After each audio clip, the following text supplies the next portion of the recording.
Welcome to episode 69 of Beer with Strangers.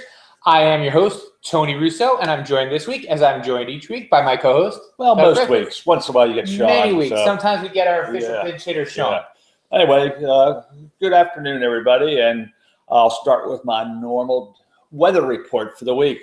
Cloudy today, scattered showers. I know it's sprinkled here a little bit in Laurel, but it's overcast right now, but not too bad a day. No. It was brutally muggy. It's humid though. Yeah. Oh, crud. And when I came out, I'd gone into work and forgot to roll up my window. And I came out. I was fortunate that it rained, but it rained the other way. So nothing got wet. I didn't get wet, which is dumb luck because earlier, I think last week, it poured and I left my window open, and it took 2 days for my car to dry out. And it was brutal. Well, we got a convertible, and that happens occasionally. I'll go and it looks good. No reports of rain, and it gets wet, and then you get to take it home and put the fan in it and let the fan run for I call it wet ass season. Yeah. All sorts of fun stuff this week. We're gonna talk. I'm gonna actually interview Doug this week. Oh wow! Not only because I didn't do my regular research work, which I didn't do, but also because I was writing up a little something for him today, and it occurred to me that most of the stuff that's in my head, I was talking to somebody about this earlier. I do a writing podcast, and we were talking about writing. And as a nonfiction writer, sometimes you get a story in your head and then you change it to make it more convenient, and then that becomes like the new fact, but it's not true. But it makes it sound better. It does, but then you'll send something to somebody and they'll be like, I never said that, and you're like, really? Because I thought you did. And and you go back to the tape and you listen to the tape, and no, dude, they totally never said it. You just made it up for no good reason. No good reason, but it probably had a good reason because it sounded good. Yeah, but it's like a subconscious thing. You just kind of. And so as I was writing, I was writing this bit about Doug. I'm like, I don't know if that's true or if I made that up. So that's one of the things we're going to talk about. The other thing I want to talk about just briefly is that I was at the they have a meeting for the shorecraftbeer.com people, which is the blog I write for. You could be very well watching this on shorecraftbeer.com. But it's a blog it's a company that promotes local craft beer here on the Eastern Shore and Delaware beaches. Actually, much of Delaware. They go to Fordham. They go to Wilmington. And I'd never been to one before. They have these meetings, and everybody comes and sits down, and they just talk about like different things they're going to do. And so I got to meet some people who I hadn't really gotten to speak with before. And now I don't remember his name. I believe it's Robinson, Danny Robinson from Xtreme Brewing. Right. And I got to see the folks from Crisfield again, which was so nice because I don't get to see them very often. And again, I saw Jason at Asselwoman. It was held at Asselwoman. And that was the other thing. I haven't been there since it opened. I was there before it opened, and I did a story. But having been back there, it's really nice out there on the deck. Now that the weather's broken, but like the tourist season is broken. Yeah. We were actually down this past Sunday in the afternoon. Had something to eat and a couple beers, and it's very nice. The breeze was just blowing in off the bay. And you went to Assateague? The Asselwoman Bay? Yeah. We had to meet Patty's sisters down for the weekend, and we had to meet her later, so we took the opportunity to stop in and have a beer. Well, what'd you think of it? What'd you have to eat? That was the food. Very good. Had a open face rockfish sandwich. It was really good. God, what did they put on that? Like. Is there a gravy on that, or? It was blackened, but very lightly blackened, so it wasn't overly spicy. Mm-hmm. And they had some kind of a sauce that you could put on it, but it was really good. I'm going to have to go back and have that. That sounds fantastic. Then we had a couple of their beers and one from Rubber Soul. So. Oh, which one did you have from Rubber Soul? The Amber. How was it? Very good. I went there. We talked about Rubber Soul a little bit he didn't make it to the meeting. And people had asked me, and somebody had said that they tried a beer that they weren't nuts about. And I'm like, you know what? When you go into a new brewery and there are 9 beers listed and there are 4 beers left, you can name their top 5 beers. Yeah. But just starting out, it's a challenge to get things right the first time. Absolutely. And we've seen the same thing with Burley Oak has improved drastic over the last, I think it's 4 years now that they've been open. And Third Wave, John, which I can never pass. Like Manischewitz. Paskashevitz. And I just saw him Tuesday, but anyway, they had the same issues. I mean, he'd been brewing at Iron Hill, but it's different brewing equipment. Right. And a few months, and he was on track, got things all worked out, and their beers are really good now. Yeah. And that's the other thing. The amber I heard was really good, but I didn't get to try it because they were out of it when I went. It was good. Yeah. And that was the one he was proudest of 2 beers when I did the story on him. He was proudest of the amber and they did I think a blonde. I don't know. That was the only one they had on. Had the I could see the lever, and it said rubber sole, and I said, "I'll take that one." I'll take that one. That was the only one they had, so I did not have a choice. Yeah, but it was very good. Well, there were 2. They do a Belgian and a blonde that are 2 different beers, and I had one and it was okay, and the other one wasn't there. So whatever one wasn't there, I think is supposed to be their other home run beer. He said off the bat that he has 2 beers that he's not afraid to say are real good. So those are the 2 I feel like they are. I'm going to go over there. I hope to go over there in the next couple of days. I'd like to do another story because they have that can. They do the canning at the bar. Oh, okay. So they have you were talking about last week. Oh, yes. I did. I couldn't remember if that was here or there. Talked about, and we were talking about whether it's resealable or not. Right. So I'm going to do that hopefully this week. I'm going to Tall Tales tomorrow night on Friday. If you're listening to this today, or even if you're driving out to Wallops tomorrow and listening to this, Tall Tales does this thing where they get together and they brew on Friday nights. And people come and hang out, and they make a beer, and it's just a fun way to spend an evening. So that's what I'll be doing tomorrow night. If you want to come out and join them, you know what? I don't even know when it starts, so I'll have to post that later because I've got to figure it out. I'm also going to swing by Third Friday if you want to get your picture taken for the paper. Come see me at Third Friday. I'll be there from 5 to 5:03. I'm going to take 8 pictures and get the hell out of there and drink some beers. And so that's the background for the week. If you go to surecraftbeer.com, the reason I want to talk about that is they're going to do they're hoping to do a beer festival in Ocean City. I think in a couple weeks. I think they said like September 24th. And what's really going to be interesting? That's a month. That's a month. So that's over a month. Actually. It seems like you know when your world is crowding in on you. Yeah.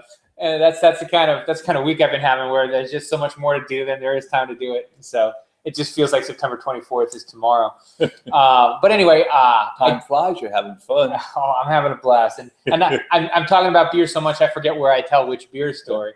But anyway, one of the cool things about this beer festival that's going to make it a little bit different is that the local breweries who have wholesale, I don't know, some of the local breweries. Someplace between some of and all of the local breweries will be able to do growler fills there. Oh. So you can bring your growler, or you can buy a growler there if there's something you really like, and they're going to tape it because you're not going to be allowed to drink it on premise. You can just take it off if you find something you like. And they're also going to be able to sell, those who bottle will be able to sell their bottles. Those who can will be able to sell cans. All of those things will happen at this beer festival, September 24th, which is a week after your beer festival here in Laurel. Yes. September 19th. I won't be at that beer festival. I'll be at a zombie run, running from zombies right when you're cracking your first beer. So. All right. So anyway, I sat down to write about Doug this morning, and I couldn't. So we're going to get that straight. I don't know. You did pretty good. Was that all right? Yeah, was it close? It was very close, yes. But for brewing-wise, I started late 80s, 87, 88, somewhere in there. I can't remember exactly. Right. I did start with a partial mash beer, which turned out to be horrible. What's a partial mash beer? Malt extract plus a good percentage of grain. Oh. It allows you to do some grain brewing, but not to rely on it for your total sugar content. So it's a way to get started with toward the all grain brewing, but not to. Do a lot of people do that? Is that a common thing? Some. It's a doable thing. Yes. A lot of people will do maybe 2 or 3, 4 pounds of grain versus 10 pounds of grain. Right. So it means you can generally do it in the brew pots you have now. If you have something that's a 6 or 7 gallon brew pot, so it's very doable. But you mash the grains in there, then you'd add some water to sparge and take the grains out, whether you pour it through a screen or just have it in a bag, allows you to get part of your grain or part of your sugars from grain rather than just a very small amount of grain, a pound or two, right, half pound or a pound, like most of the malt extract kits come with. But it didn't turn out well. Do you remember what kind of beer it was? No, I have no idea. It was just something, I can't even remember whether I got it from somebody or found it on, I'm not even sure online was available at that time, the late 80s. Yeah, no. I mean, you're a tech guy, so maybe for you it was, but not for normal people. But probably could have been, they had some bulletin boards at that time. I was a member of it. Could have come off a bulletin board or it just came out of a book, and I don't remember. But anyway, it wasn't very good. From there, I went to, mostly because it didn't turn out well, I went with just extract brews. Very simple extract brews.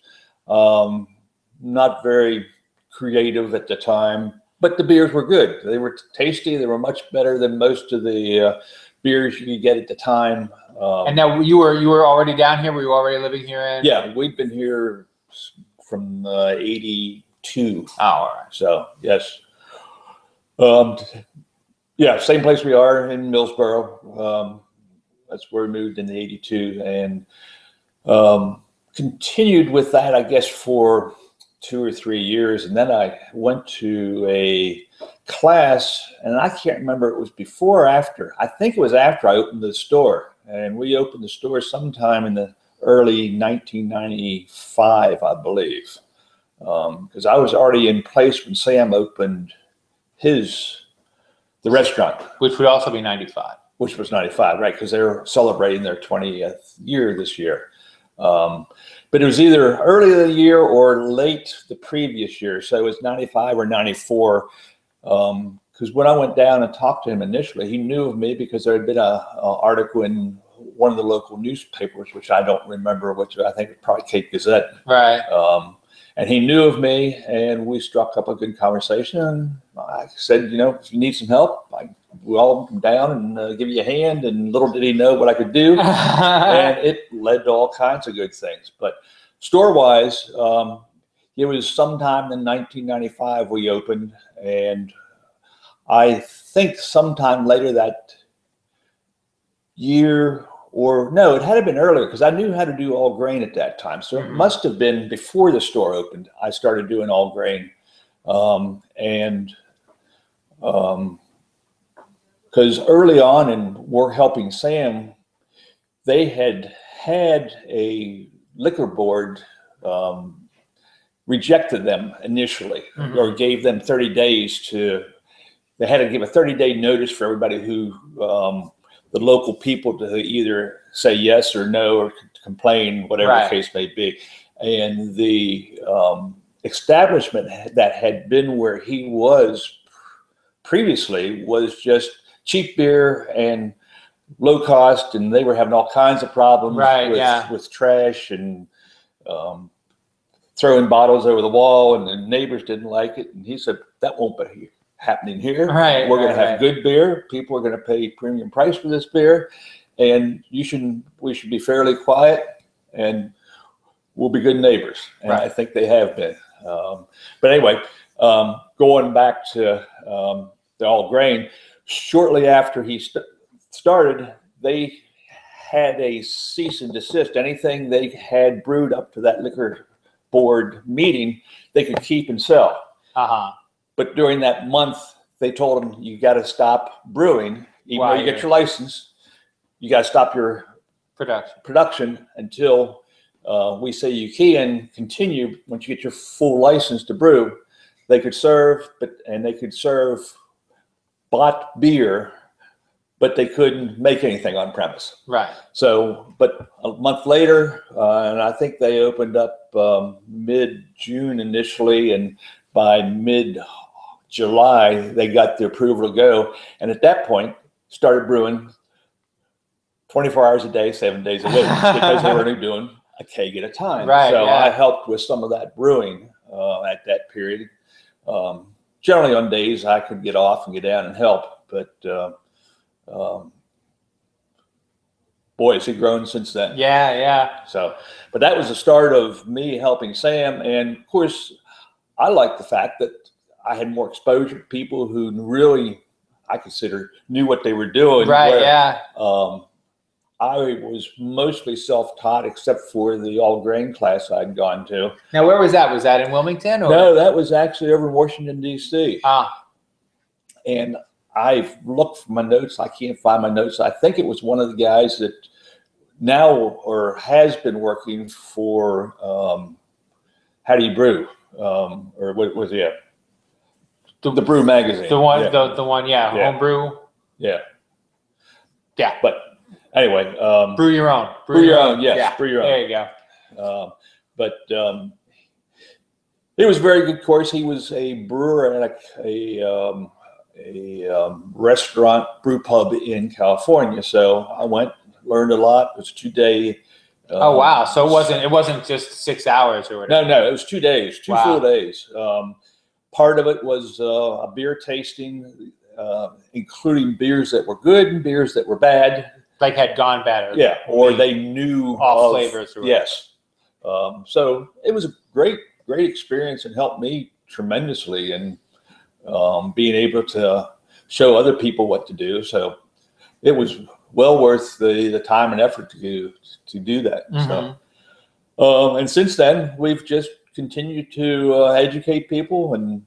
Yeah, but you opened 3, and then we had 3 stores. Well, we got 3 this stores, is the middle part that I wanted to talk about. But I continued, to help with educating my customers. Now, and one of the things I wanted to talk about was you were really hard to find. Well, I couldn't remember the name of the store for the life of me. It was Delmarva Brewing Craft. Brewcraft. Oh, yeah. Right. Yeah, we're not the easiest place to find at the home location. Right. But so how did people find you, and how did you make connections with other home A lot of brewers? word of mouth. We've been advertising forever in the guide that's put out. So that, and just word of mouth was the biggest thing. We did start a brew club, which is now Delmarva United Home Brewers at Dogfish Head in Rehoboth that first winter that they were open. So it drew people. We did a lot of advertising there, saying we have a brew club, and from that got more people coming. And then the internet started up just about that time, and that was easier to get your word out.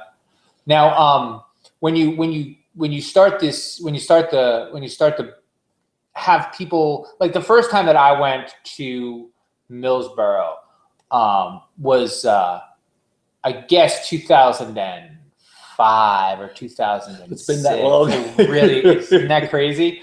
Yeah. And it was packed. Like, when did it go from being sometimes people would come by to being packed every Saturday? Gradually over time. But I think in the 2000, early 2000, craft beer became more and more popular. So then people wanted to make their own. And as you know, we've had, I guess, Burley Oak, Brian Brushmiller. He was one of the first ones. I think, he been up 4 years now? But he probably brewed 3 or 4 years before he opened. So he was one. Lori Clough from Third Wave, she was coming in, and she'd make the same beer over and over until she got it right. Until she got it right. So, so although she doesn't brew, she knows the process. She knows and she knows how to taste it, what she likes and what she doesn't. And they, I think that one of the things that's been really interesting about Third Wave particularly, and also I guess about Dogfish Head, is they do kind of cultivate that home brewer. We're going to call them a demographic, for lack of a better term. Like, Like, and they promote the, I mean, they've got their contest here coming up here very shortly. Right. Homebrew contest that we collaborate with them. You know, we taste and judge, and we've got some prizes as well as what they'll make the beer for that becomes the winner. Right. And, so, and it's something that some people do and some people don't. It doesn't, I'm not saying it's bad to do or good to do, but it's interesting that there are breweries that I think our Tin Cannon friends also do something like that. That kind of say, yes, that we want to stay close to our homebrew roots, so we want homebrewers to come in, and we want to be a place where homebrewers kind of congregate. it's just like American Idol. Oh, hey, you go. You get all these people that come out, show their talent, and you get to people, the American public, to say which is good and right. which is, so you know what people want already, so they promote them. And then you give it to here them. with beer now, the public doesn't get as much into doing it, but we as homebrew store, or they have other brewers come right, to taste, right. So, and then they'll put it on tap, and if it's well loved and it's a beer that can be easily made, it may stay on as part of theirs. You never know. No. There's a guy that when Burley Oak had their canning Kickstarter, that was one of the things that they auctioned off, was the ability to make your own beer. And the guy who made it, you know, they were going to make it no matter what, so they made his beer, and everyone liked it so much that they put it on tap. Right. Yeah. So it's like Sam Adams used to. I don't know if they still do or not. The long shot, where it's a long. You get hundreds and hundreds for there. I mean, a very popular brewery, very big brewery, and everybody wants to. Yeah. So they have their long shot contest, and I don't know if they're doing it anymore or not, but they would brew one or two of those beers for distribution. I feel like I just saw one of it, because I feel like they may brew 6 of it. I feel like I saw a 6-pack or a 4-pack of that recently in the last 6 weeks or so. But it could be a 4-pack or something else, because I barely pay attention to my life. Still, you get 4 winners of the national contest. It's nice. Out of probably hundreds, at least thousands. Oh, probably. Thousands. That's a lot of beer. That's a lot of beer to taste, and to keep your tongue from not completely and utterly shutting down. Okay. So so you're doing well enough in Millsboro. Now, when did you open Lewis? Just 5 years ago now. It was just about time I had been. Let's go back to Millsboro. Oh. We've only been open there Saturdays because I work someplace else. Right. You have a day job. And 4 years ago, I retired, although I've gone back as a contractor. He's the Michael Corleone of banking. That I work 2 days a week at still. But just before that, Bert Italia, who owns Practically Your Antiques out on Route 9, just this side of the dairy farm, he approached me saying, somebody's going to open a brew store down this way. I just know it. Why don't you be first, put some of your products here, and we'll promote it. I'm a brewer. I know about brewing. So it's been a good relationship for us. That's cool. Because we have not had to be there. Bert's able to answer most of the questions, and if not, he'll call me and I'll help the person. But he does both beer and wine, so it's been a great relationship. So that's been. And he'll do classes up there occasionally as well, right? Usually me, though. I'll go do the class, so it's kind of my business, but he's promoting it. So, I see. But it worked well. So as time marched on, 3 years ago now, we didn't have enough space at either Millsboro or Lewis for all our products. So we said, well, we got to do something because we're just out of space. We can't store as much things in the Millsboro location. We had stuck things here, there, everywhere. Storage. Now, you added on to that too, right? You went up to, was that upstairs, platform you built? The back area where the training room was and what we call the packing room. That originally was made for Patty. The training room was just going to be a brew room for me. and to do some classes. But when Sam Calgione wrote the Xtreme Brewing book, I helped him with that editing throughout the process. About halfway through, I said, Sam, what are you going to do with all these recipes you have in the book? And he said, I don't plan to do anything. And there were ones that we had started with, some of the ones he had as homebrew for himself, as well as ones that they had started with early on in the restaurant. And he was just putting those out there as some of the more extreme stuff that he had made. And he said he wasn't going to do anything with them as far as marketing. And I said, well, can I market them as the home brew kits? And initially he said, yes, but no problem. He said, you've been helping me for, I don't know how many years, but anyway, through 3 years initially. The first 3 years he was open. The first year was just during the summer because it was, and then in the fall with brewing, wintertime came, he wanted to put in a new brewing system. So where he wanted to put it, there were posts here, posts there. It wasn't exactly laid out right. And he said, well, we got to make sure we put these things where the posts aren't. And I said, no, you don't. You can put them anywhere you want. We'll put the post back in wherever you want it. So we had to have somebody come in, draw some plans up because they had to be approved by the building inspector. Right. But anyway, we ended up putting a support beam in to hold up the second floor, re-poured concrete, put the brewing system in, and then that was in, I think, just till 2 years ago. They got a much newer version, much actually professionally made, because the brewing system that we had put in there, it was all just cobbled together from used equipment. Stuff you could find, yeah. And so you built, and so the packing room was where you would recreate these recipes. Right. So, but as we did more and more internet sales as well as in-store sales, we were just running out of space. So needed more space. And this when we said, well, let's go see what we can find over Salisbury area, because a lot of our customers are from over this way. Down here. And this is where the Laurel's location is what we found and opened and are promoting. Yeah, and now people didn't have any real trouble finding you? Like, the people who used to drive to Millsboro now drive here, that wasn't a problem? Oh, no. I mean, we're right behind Johnny Gymnastics, and if you ask somebody where Johnny Gymnastics, most people know where Johnny Gymnastics is. Yeah. So you have to turn down Trusson Pond Road to get onto their property anyway. So just keep going. We're a quarter mile past them, and we're here Wednesday through Saturday, 10 to 6 now. Yeah, it was funny because I remember it used to be Thursday through Saturday when they first opened. And I remember one time Patty's like, I think we're going to have to open on Wednesdays too. And that's cool. I mean, it's cool to be that busy that you're open.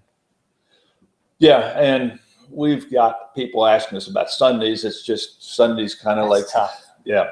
I'm not a religious person, but I'm very protective of my Sundays. It's because it's the one day. My favorite part about the religious aspect of Sunday, it's the one day where nobody will give you any crap. If you're like, no, I don't do anything on Sunday. They're like, oh, okay. Right. And that's where we're staying,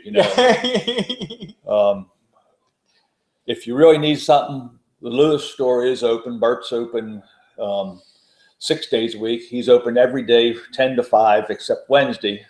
So if somebody absolutely needs something, you can go there and get it. Even with Millsboro, we've always been very flexible because we've already been at one. To come out and do anything. Like you walk out to the shed and hand somebody a vial of yeast. As long as we're not have company or something going on where we've got people for dinner or something, come on over. I understand. And one of the things that, oh, wow, this is the first time we've run long. We have to talk to you more often. One of the things that we can talk about, I guess, another time, but we'll talk about more the other time. The best part about this is you always had little parties there anyway, and now you can kind of have like event type things. Right. It's much more conducive to events here. Yeah, you do the big outdoor brews, and you do the. And here we've got some undercover just in case. Right, and he keeps adding on. I mean, you've been here 2 years. Yeah. And he's already adding on, Well, we added the cooler on last year, which a cover just to make sure we could do it outside if you wanted to, which is just it's that's the thing, learning from what you've been doing. So when you came to this space, you had this picked out for a teaching room, right from the beginning. Yeah, we felt that no matter what, we need a separate room, bigger than what we had in Millsboro, to be able to train in. And the classes are still relatively popular. Like you said, the classes, we have some scheduled now. Laurel, we've got 2 classes scheduled, 1 beer, 1 wine, next Saturday, the 29th, from 2 to 4, beer basics. September 5th, from 2 to 4, wine basics. And then in Lewis, September 1st, now these are both on Tuesday evenings from 6 to 8. Beer brewing on September 1st and wine basics on September 8th. So, and both locations will be brewing the beer, and for beer and for wine, we'll be making a wine kit. And now you guys also will be getting juice soon. I couldn't remember, where's the... Yeah, it's we're waiting. In fact, I just sent an email to the fellow today trying to get pricing. I talked to him last week, and he said he should have pricing for me this week. Pricing is always an issue because of shipping, and the prices can vary. This year with hopefully trucking companies are having an easier time with fuel because fuel costs are down. Yeah. So hopefully, there should not be any increases this year. Generally, we get a $1 or $2 or $3 increase every year, but hopefully this year we shouldn't see much because fuel costs are actually down from last year. And now people get 5 gallons, and where is this wine 6 from? gallons. 6 gallons? California and Italy. Oh, wow. California will start soon in September. Generally, the 2nd or 3rd week, we start getting juices in. And it runs through end of November. Italian will come in sometime in mid to late October. So, and that's as soon as I get pricing, I'll get it up on the website, and we'll put a sign out front letting everybody know it's ready, or it's coming. We get pricing first, and then we ask people to let us know what they want specifically, and then we'll get some extras in. To have, and now you have the cooler. Yes, and we can keep it for a while now. And we'd actually already spoken about this in a previous podcast, but as long as we're going over, let's go all the way over. Oh, right, all right. If you get juice, you can still use concentrate and get a lot more wine out of that. Well, generally with the juice, you use the juice by itself. It is just strictly from the grapes, and it generally makes a 12% wine without having to do anything. You can add some extra sugar if you want to bump the alcoholic content up. Mm-hmm. Usually, most of the time, you don't add any extra concentrate to it because it's has a sufficient amount of sugar. Oh.